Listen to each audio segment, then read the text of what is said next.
Hello everyone, welcome to my channel. तो आज हम करने वाले हैं अपने रीडिंग कॉम्प्रिहेंशन का सेट नंबर 92। तो स्टार्ट कर लेते हैं आज के इस पैसेज को। तो देखो, आज का जो हमारा पैसेज है ना, वो बेसिकली है टीनेजर्स के बारे में।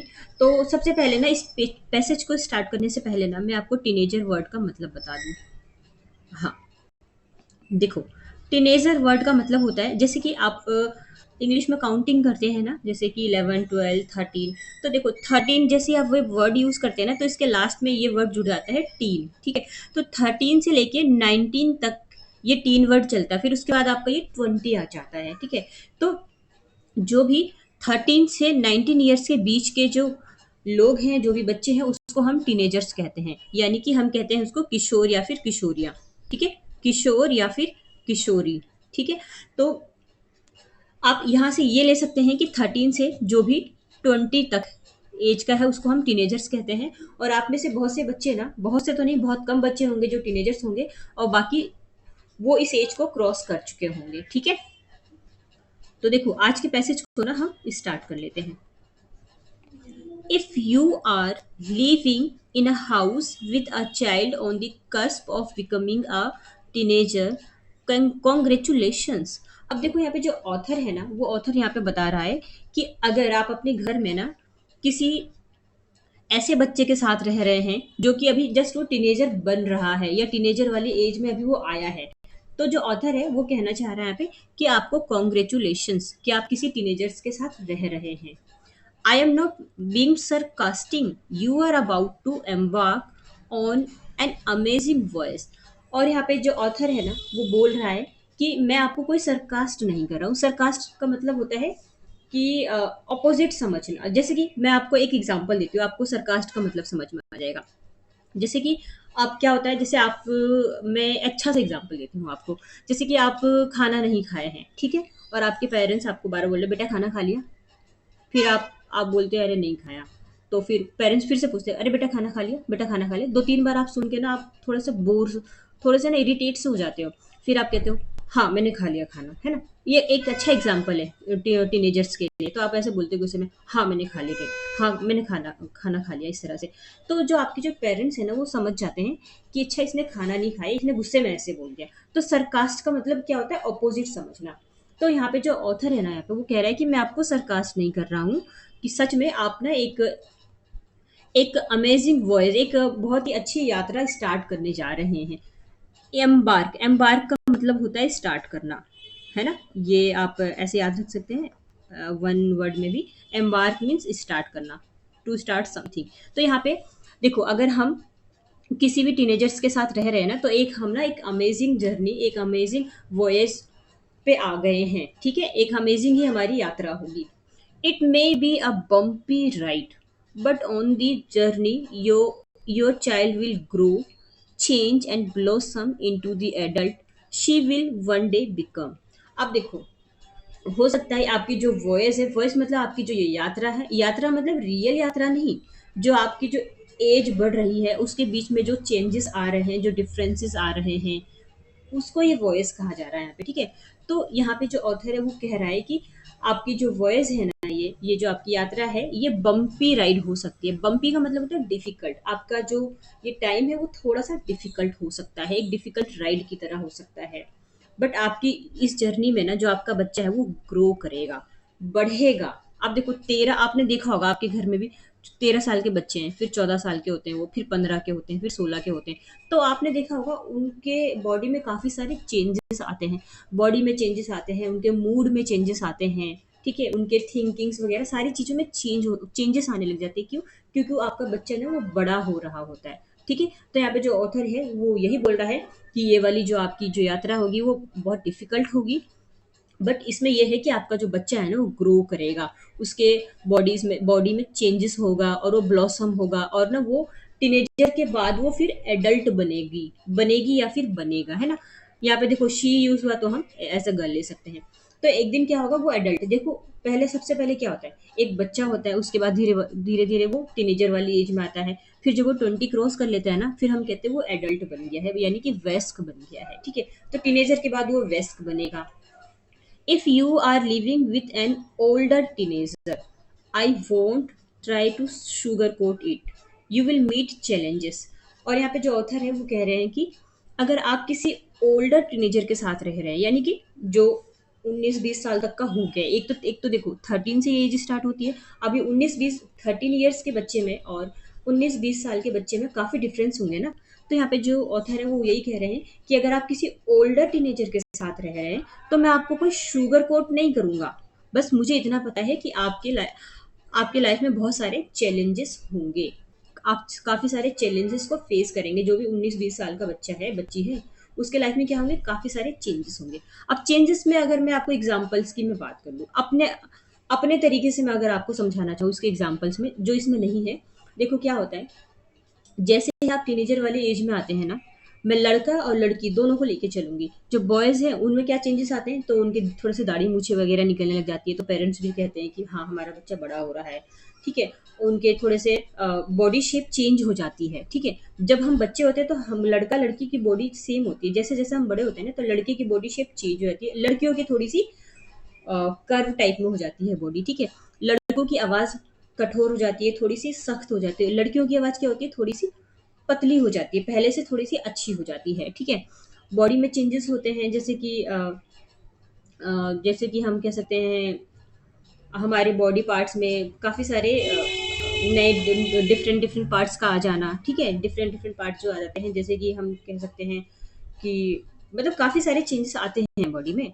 और और क्या चेंजेस हमारे जैसे बगल में थोड़ा बाल वगैरह आने लग जाते हैं, मसल्स थोड़ा बनने लग जाते हैं, तो ये सारे ही चेंजेस आ जाते हैं आपके ये टीनेजर वाली एज में। ठीक है।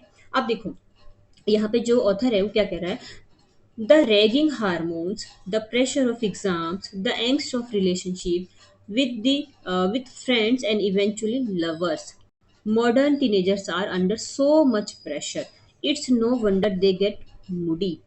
अब देखो यहाँ पे मैं अच्छे से इसको हटा के समझाऊं। क्या होता है द रैगिंग हार्मोन्स, आपकी बॉडी में हार्मोन्स चेंज होने लग जाते हैं। हार्मोन चेंज होने का मतलब ही है कि आपके बॉडी में क्या हो रहा है, जैसे कि डिफरेंट डिफरेंट चेंजेस आ रहे हैं हार्मोन चेंजेस की वजह से। ठीक है। यानी कि एक लड़के की एक अलग से लड़के की पहचान बन जाती है और लड़कियों की अलग से एक लड़की वाली पहचान बन जाती है। ठीक है। आपको एग्जाम्स का प्रेशर होने लग जाता है, जैसे आप स्कूल वगैरह जाते हो तो आपको एग्जाम्स का प्रेशर होता है, मुझे ये एग्जाम देना है, मुझे ऐसा करना है, मुझे वैसा करना है। ठीक है। एंग्स्ट ऑफ रिलेशनशिप, एंग्स्ट देखो, एंग्स्ट का मतलब होता है जैसे कि अनहैप्पी हो जाना, एंग्जाइटी होना, है ना। तो क्या होता है कि कई बार जैसे कुछ बॉयज होते हैं जो 18-19 साल में लव वगैरह में पड़ जाते हैं, तो उनको अपने ना रिलेशनशिप को लेकर थोड़ा सा अनहैप्पी सा रहते हैं, जैसे छोटी मोटी बात पर लड़ाई हो गई, कुछ ऐसा वैसा हो गया। अपने फ्रेंड्स को लेकर भी थोड़ा सा वो अनहैप्पी से रहते हैं, फ्रेंड्स हो गया या कोई लवर हो गया, क्योंकि इस एज में ही तो प्यार हो जाता है ना। क्योंकि देखो टीनेजर वाली जो एज होती है ना, मैं ये लूंगी जैसे कि आप मान के लो 15 16 17 18, इस एज में, इस एज में क्या होता है, हमें पढ़ाई करनी होती है, इसी एज में हमें प्यार हो जाता है, फिर इसी एज में हमें करियर भी देखना होता है, इसी एज में हमें पेरेंट्स की भी सुननी होती है, या यानी कि सारे चेंजेस इसी एज में आते हैं। और एक तो हार्मोनल चेंजेस भी आते हैं। तो इससे क्या होता है, बच्चा एकदम से ना अपने आप को सही से संभाल नहीं पाता है कि मैं को क्या हो रहा है मेरे साथ, इतने सारे चेंजेस एक साथ होने के बाद। ठीक है। अब देखो क्या हो रहा है यहाँ पे, बच्चे को एग्जाम्स का प्रेशर है, उसको रिलेशनशिप का प्रेशर है, उसके फ्रेंड्स उससे नाराज ना हो जाए उस चीज़ का प्रेशर है। इसीलिए क्या है कि जो मॉडर्न टीनेजर्स है ना वो सो मच प्रेशर, उनको बहुत ज़्यादा प्रेशर है जो आज के मॉडर्न टीनेजर्स हैं। ठीक है। It's no wonder they get moody, इसलिए इसमें कोई हैरानी वाली बात नहीं है अगर वो मूडी हो जाते हैं। ठीक है। क्योंकि उनके पास बहुत सारे प्रेशर्स हैं। नेक्स्ट पे चलते हैं। अच्छा देखो इस इमेज को ना देख के बहुत अच्छे से आप इसको समझ पाओगे। देखो अब जैसे कि ये है कोई टीनेजर, ठीक है, इसको एग्जाम्स का टेंशन है, फ्रेंड्स का टेंशन है, फ्रेंडशिप नहीं टूटनी चाहिए, ग्रेड का टेंशन, एग्जाम में कैसे नंबर आएंगे, क्या होगा, इसको असाइनमेंट भी बनाना है। ठीक है। स्टूडेंट लोन ये तो छोड़ दीजिए, सेल्फ स्टीम अपने लिए सोचना है, बुलिंग मतलब जैसे जो दूसरे फ्रेंड्स चिढ़ाते हैं, तो ये सब चीज़ें भी हमारे ना मतलब टीनेजर वाले एज में होता है कि इसने मुझे ऐसा क्यों बोल दिया, उसने मुझे ऐसा क्यों बोल दिया, ऐसा क्यों हो गया, उसको मुझसे बात क्यों नहीं कर रहा। तो ये सारी चीज़ें ना हमारे टीनेजर वाले टाइम में ही होती है। अब देखो यहाँ पे दिल भी टूट रहा है किसी का, है ना। तो जैसे आपके घर में भी अगर कोई है ना बच्चा जो इस एज में, तो आप उस पर ध्यान दे सकते हैं। ठीक है। और देखो इतने अच्छे अच्छे पैसेज ना एसएससी सीजीएल के एग्जाम में आए हुए, तो सोचो इतना इंटरेस्टिंग पैसेज है। और सीजीएल के एग्जाम में नहीं भी आए तो सोचो ना कि आपको लाइफ लेसन कितना अच्छा मिल रहा है इससे, ये सारी चीजें पढ़ के, है ना। नेक्स्ट पे चलते हैं। Living with the teens can be difficult because your child is in the process of great changes. अब देखो किसी टीन्स के वजह के साथ रहना, टीन्स मतलब वही जो 13 से 20 साल के बीच में है, तो ऐसे लोगों के साथ रहना, ऐसे बच्चों के साथ रहना बहुत ही डिफिकल्ट होता है। क्यों? क्योंकि वो अपने एक ग्रेट चेंज के प्रोसेस में होता है, क्योंकि बॉडी में इतने सारे चेंजेस होते हैं ना, तो डिफिकल्ट हो जाता है टीनेजर्स के साथ रह पाना। आपने देखा होगा घर में जब बच्चा बड़ा होता है ना, मैं जो भी एग्जांपल्स दूंगी ना उसको एग्जांपल्स के तौर पे और अच्छे से समझने के तौर पे लेके चलेंगे, वो इसमें लिखा नहीं है। घर में देखा होगा, मम्मी बोलती है हमारा बच्चा तो बड़ा हो गया, क्योंकि एकदम से आपकी हाइट भी तो बढ़ती है ना, दिमाग इतना नहीं बढ़ता पर हाइट जरूर बढ़ जाती है। मम्मी कहती है हमारा बच्चा बहुत बड़ा हो रहा है, अब इसके लिए आगे सोचना है, ऐसा करना है, वैसा करना है। क्योंकि ये सारे चेंजेस जो हमारे बॉडी में हो रहे हैं, इस वजह से हम बड़े से लगते हैं।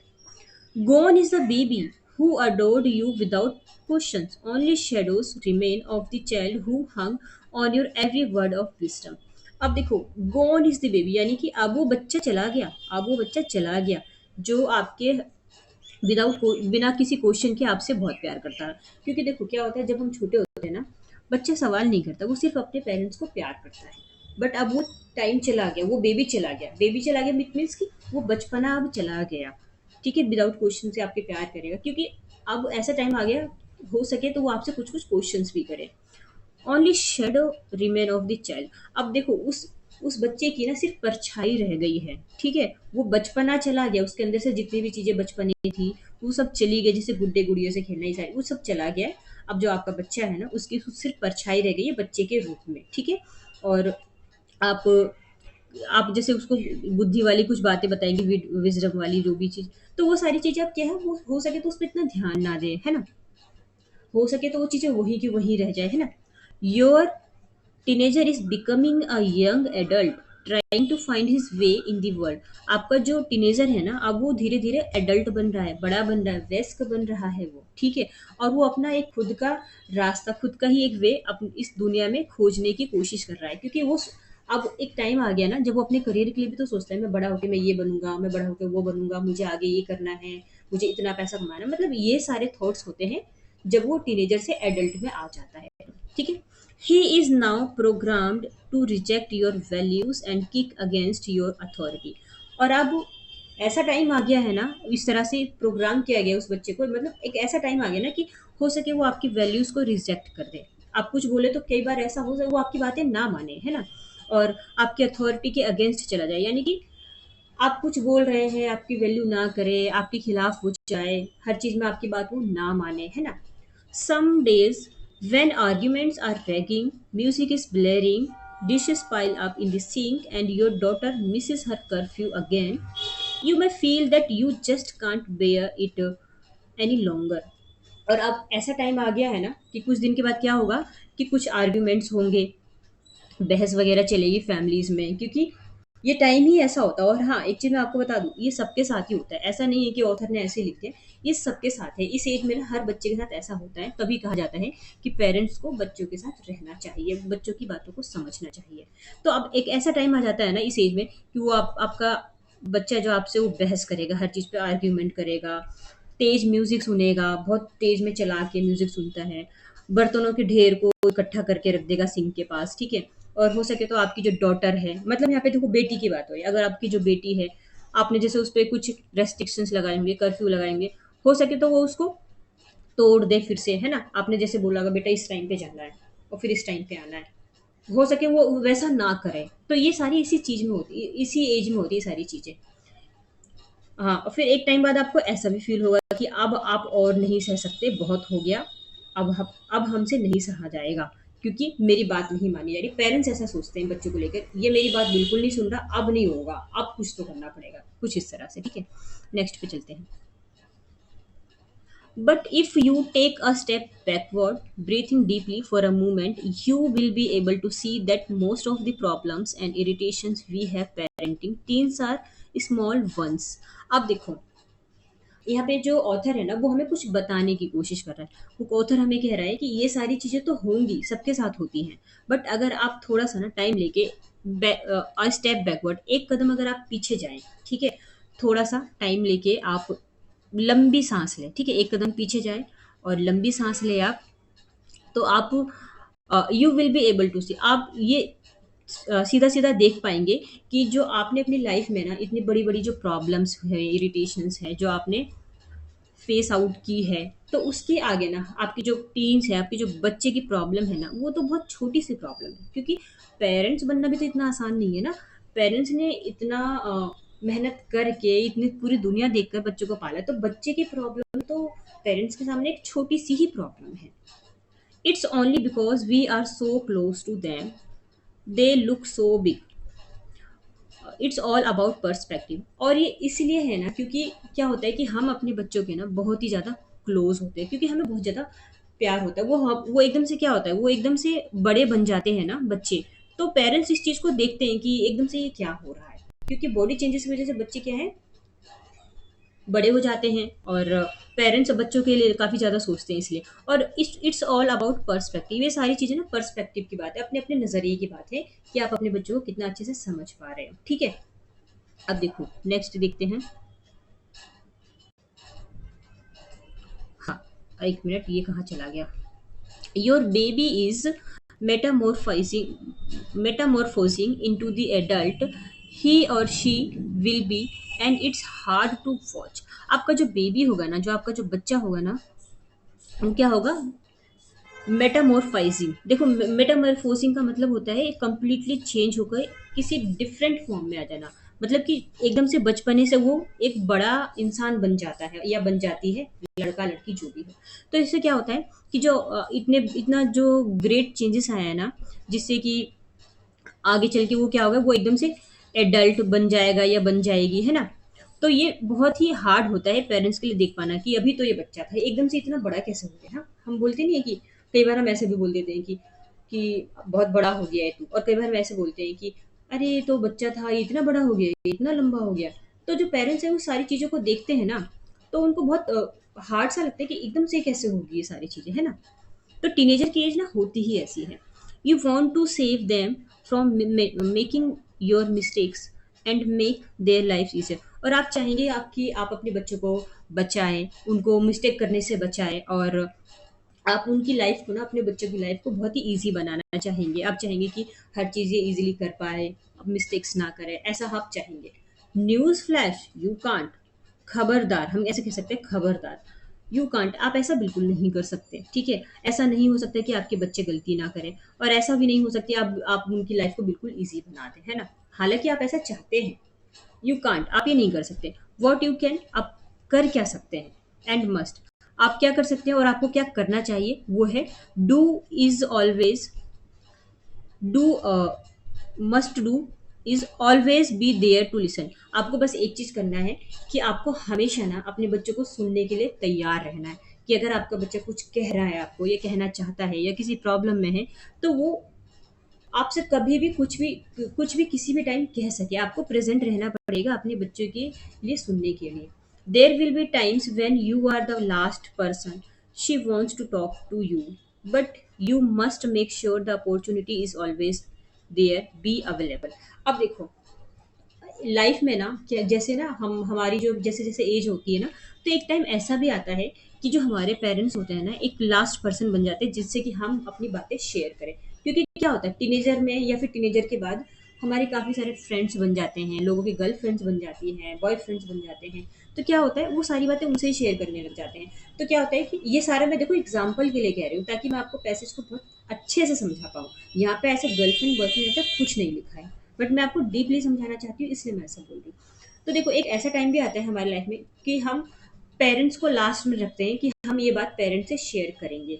उससे पहले ही हम अपने काफ़ी दोस्तों को शेयर कर चुके होते हैं। बट यहाँ पे ऑथर ये कह रहा है कि ठीक है, बट आपको हमेशा ना ये अपॉर्चुनिटी अपने बच्चों के लिए रखना है कि आप हमेशा अपने बच्चों के लिए अवेलेबल रहें, ठीक है? हमेशा उनको सुने।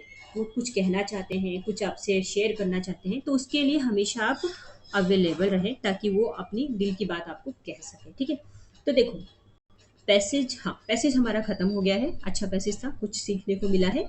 और स्टार्ट कर लेते हैं हम अपने क्वेश्चन आंसर्स को, ठीक है?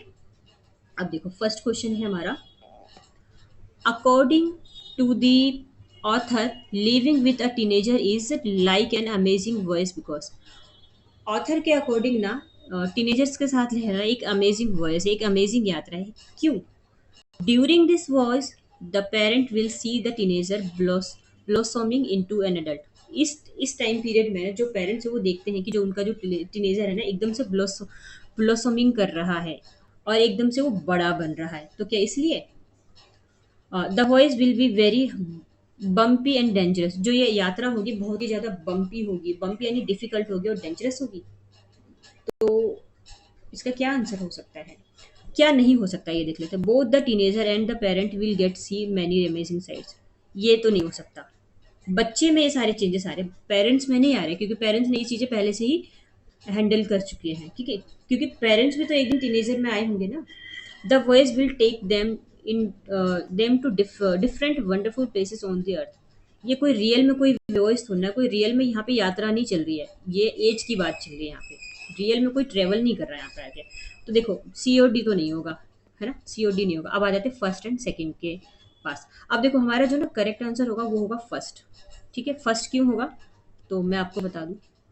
देखो हम चलते हैं अपने, हाँ देखो ये रहा हमारा फर्स्ट क्यों आंसर होगा।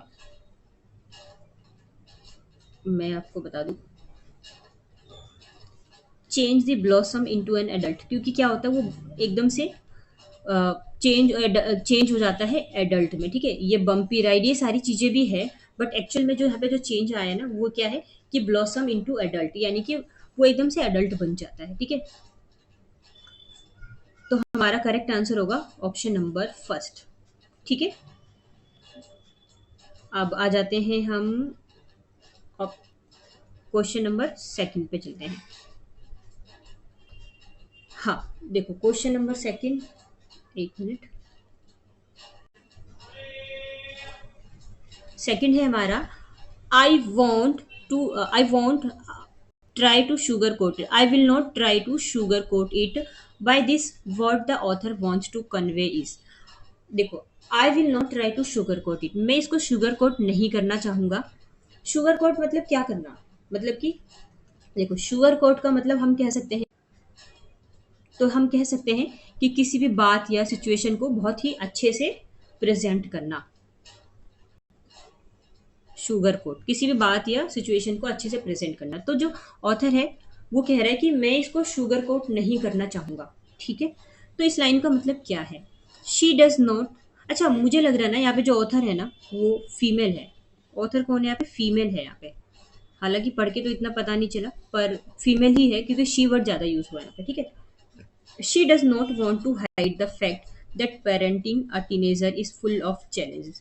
वो जो है ना जो ऑथर है वो कह रही है कि वो फैक्ट को हाइड नहीं करना चाहती, उस फैक्ट को जो कि टीनेजर के पालन पोषण के लिए जो इतनी सारी चैलेंजेस है। ये ऑथर क्या कह रहा है? I will not try to sugar coat, मैं इसको शुगर कोट नहीं करना चाहता, मैं इसको प्रेजेंट नहीं करना चाहता हूँ। Parenting is very challenging and parent must be prepared for it is gentle manner. ये नेक्स्ट पे चलते हैं। Parenting teenagers is like taking an unpleasant cure for an element. देखो हम क्या करते हैं इसमें, जो आंसर नहीं हो सकता उसको काट देते हैं। तो एलिमेंट का मतलब था कोई भी बीमारी, किसी बीमारी की बात नहीं हुई है तो सी को काट दो, सी नहीं हो सकता। अब वो देखो, she does not want to flatter the parents into believing that they are capable of managing teenager. हाँ देखो हमारा जो करेक्ट आंसर ना मैं एक मिनट इसको हटा के, हाँ करेक्ट आंसर सी तो नहीं होगा। उसके बाद वो हाइड नहीं करना चाहती, ये भी नहीं होगा answer. Parenting is very challenging and parenting must be prepared for gentle manner. ठीक है ये भी तो, बट हमें पैसेज के अकॉर्डिंग बताना, ये हटाओ। हमारा जो करेक्ट आंसर होगा वो होगा D.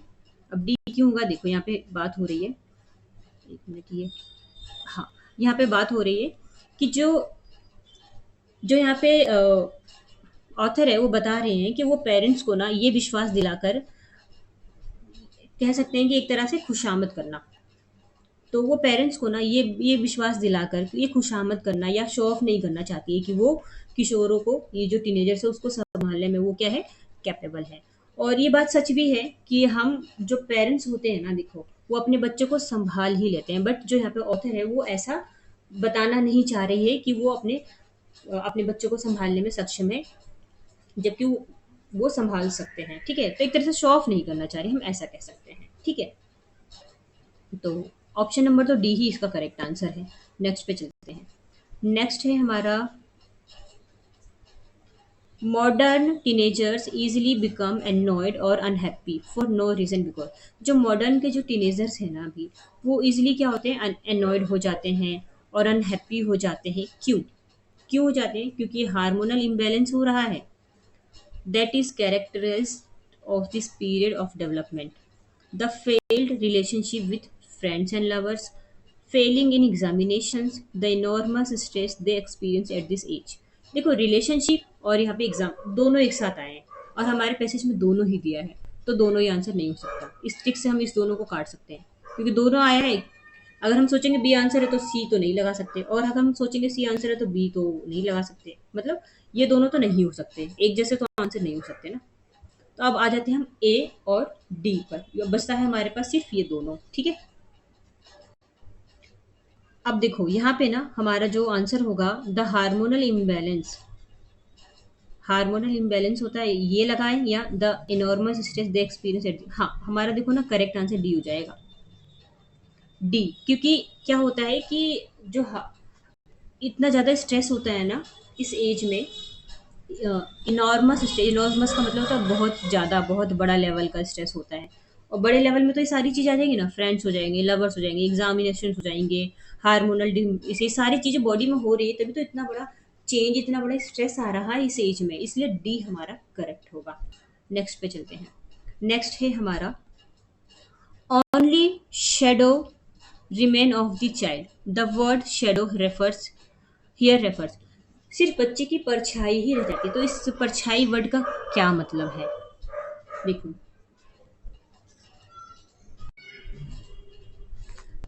faint traces of the adoring child, old memories of the teenager, old memories of the parent, the darker aspects of growing।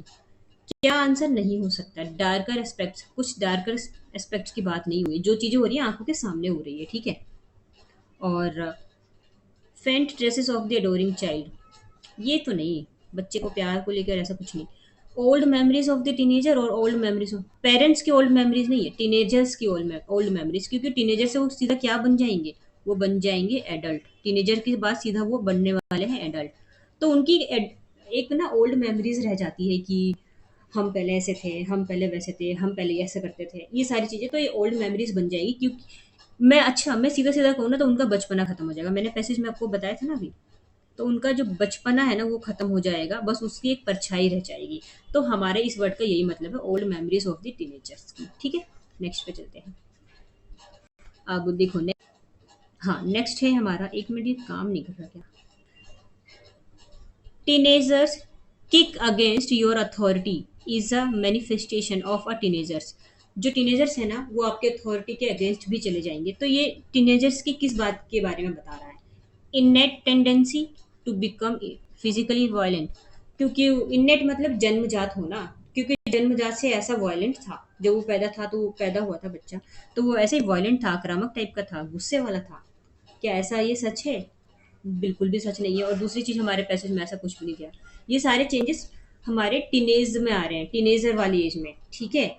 तो बचपन का कुछ लेना देना नहीं, बचपन मतलब जब वो पैदा हुआ उससे कुछ लेना देना नहीं, तो उसको काट दो। Natural rebellious tendency, excessive sentimental, need for identification with family values, identification की जरूरत है फैमिली वैल्यूज के लिए?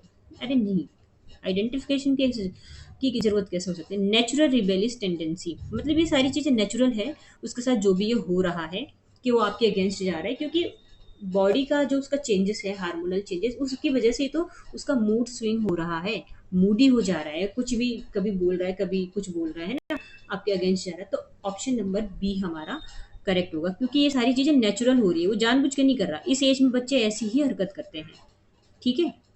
तो नेक्स्ट पे चलते हैं। हाँ नेक्स्ट है, he is now programmed to reject your values implies that the teenager, अब ऐसा टाइम आ गया कि वो आपकी वैल्यूज को रिजेक्ट भी कर दे, है ना, क्योंकि वो है ही इसी एज में। तो ये क्या दिखलाता है? Behaves in such a way because of biological factor, biological factor की बात हुई है हमारे पैसेज में? कहीं पर भी नहीं हुई है, तो काटो इसको। Drives much pleasure in going against the family, उसको बहुत खुशी मिल रही है अगर वो फैमिली के अगेंस्ट जा रहा है तो? ऐसा भी नहीं है। ऐसा बिल्कुल भी नहीं बताया गया कि वो आपके अगेंस्ट जा रहा है, उसको बहुत खुशी मिल रही है। ठीक है? Is capable of programming his behaviour carefully, rejects parents values out of share spite. ये नहीं होगा। पेरेंट्स के वैल्यूज़ को रिजेक्ट कर रहा है। एक्चुअल में जो रीज़न है ना वो ये है कि वो कैपेबल है इस तरह से बिहेवियर को लेके, उसका जो बिहेवियर है ना उसको इस तरह से प्रोग्राम किया गया। प्रोग्राम मतलब कि हम कह सकते हैं ना कि वो इस एज के बच्चे नॉर्मली ऐसा बिहेव करते हैं। तो ये बेसिकली एज एक ना एज का फैक्टर है कि वो इस तरह की हरकतें कर रहा है। ठीक है, ऑप्शन नंबर सी हमारा करेक्ट होगा। है ना, ऑप्शन नंबर सी लगाएंगे आप। आ जाते हैं क्वेश्चन नंबर 7 पे। The author says that parents cannot prevent their teenage children from making mistakes. What is his advice to the parent? जो ऑथर है वो कह रहा है कि वो बच्चे को गलतियां करने से नहीं रोक सकते हैं पेरेंट्स। तो जो what is his advice to the parent, तो जो ऑथर है उसका जो क्या एडवाइस, अब देखो यहाँ पे हिज आ गया, हम सोच रहे थे कि जो ऑथर है वो कोई लड़की है। कोई बात नहीं, लड़का हो या लड़की कोई बात नहीं। तो देखो ऑथर का क्या एडवाइस है पेरेंट्स को लेकर, कि जैसे कि यहाँ पे जो बात हो रही है कि वो अपने बच्चों को मिस्टेक्स करने से नहीं बचा सकते हैं। तो पेरेंट्स और क्या कर सकते हैं इसके लिए? Be available for consultation and listen to the teenager. अपने बच्चों के लिए आप अवेलेबल रहें, आप उनकी प्रॉब्लम्स को सुने, उनको कंसल्टेशन दे, सलाह दे। है ना? Don't try to save teenager. अपने बच्चों को बचाए नहीं। अगर और उन अपने बच्चों को बचाना ही नहीं है। Don't try to save the teenagers और मेक देयर लाइफ इजियर। अब उसकी लाइफ को इजी बना दो और बच्चों को सेव ना करो, तो ये आंसर तो नहीं हो सकता ना। देखो देखते हैं, जो आंसर नहीं हो सकता उसको काट देते हैं। बी नहीं हो सकता आंसर। अब आ जाते हैं, आंसर तो वैसे मुझे फर्स्ट ही सी पे चलते हैं। Be the last person to approach the candidate. Last person बनना है। लास्ट पर्सन अगर हम बनेंगे तो तब तक बच्चा तो पता नहीं बहुत सी गलत हरकतों में फंस चुका होगा। लास्ट नहीं बनना है। यहाँ पैसेज में ये दिया गया था कि हो सकता है आप ऐसे लास्ट इंसान हो कि बच्चा आपसे आपकी बात शेयर करना चाहे। बट पेरेंट्स क्या कर सकते हैं, बात ये हुई है, बच्चे की बात नहीं हुई। तो बी आंसर हमारा नहीं हो सकता। Do not watch the children growing up at this age because it can be painful. अपने बच्चों को इस उम्र में देखो ही ना। ऐसा होता है क्या, बच्चे बड़े होते तो क्या पेरेंट्स छोड़ देंगे बच्चे को? नहीं। ऑप्शन नंबर ए करेक्ट होगा कि आप अपने बच्चों के लिए अवेलेबल रहें। ठीक है, उनको सुने, अपने बच्चों को सुने और साथ में उनको कंसल्ट वगैरह करें। ठीक है, कि बेटा ये गलत है, ये सही है, कुछ इस तरह से। ठीक है, तो ऑप्शन नंबर ए करेक्ट हो जाएगा। नेक्स्ट पे चलते हैं। नेक्स्ट है हमारा, pick out a word from the first paragraph of the above passages that means strong feeling of anxiety and unhappiness। Strong feeling of anxiety और अनहैप्पीनेस के बारे में इससे रिलेटेड एक वर्ड बताना है हमें। Angst, dragging, sarcasm, cusp. देखो करेक्ट आंसर ना हमारा ये हो जाएगा, एंग्स्ट ही हो जाएगा। फर्स्ट फर्स्ट पे ही हमको आंसर मिल गया, क्योंकि एंग्स्ट का मतलब ही होता है बहुत ही ज़्यादा एंग्जाइटी हो जाना। ठीक है, अनहैप्पी फीलिंग होना, अनहैप्पी होना। ठीक है, ठीक है। तो रैगिंग ये तो नहीं है आंसर। सरकास्टिक मतलब वही सरकास्टिक वे में बोलना, अपोजिट बोलना। ठीक है, और रैगिंग का मतलब क्या हो जाता है? पेन होना, डिस्ट्रेस हो जाना। कस्प, कस्प का मतलब कोई ऐसा पॉइंट या कोई ऐसी चीज़ जो एकदम से चेंज होने वाली है, जैसे कि जो बच्चा एकदम से चेंज होकर वो एडल्ट में आ जाता है ना टीनेजर से। ठीक है, तो हमारा ना करेक्ट आंसर हो जाएगा एंग्स्ट। ठीक है, एंग्स्ट वर्ड वैसे भी याद रखेंगे आप। आ जाते हैं, अच्छा आज हमने 8 क्वेश्चंस किए हैं टोटल, तभी तो हमें टाइम लग गया है। आ जाते हैं हम वोकेबलरी के side. Cusp, a point of transition between two different states. मतलब कि एक ऐसा पॉइंट जिसमें कि चीज़ें चेंज हो रही होती है। ठीक है, sarcastic, using remark that clearly mean the opposite. हम जो भी कह रहे हैं उसका ऑपोजिट। मैंने आपको खाने वाले एग्जाम्पल से समझाया था ना, खाने वाले एग्जाम्पल से, जो मैंने खाने का एग्जाम्पल दिया था।